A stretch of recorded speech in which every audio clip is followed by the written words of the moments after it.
పిల్లగా ఓ పిల్లగా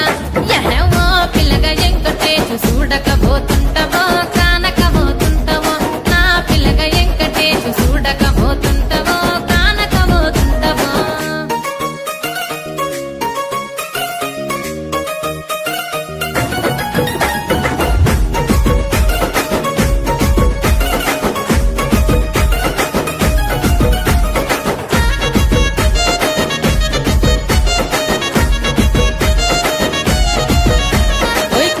కాటుక వెడితే కన్యాకుమారి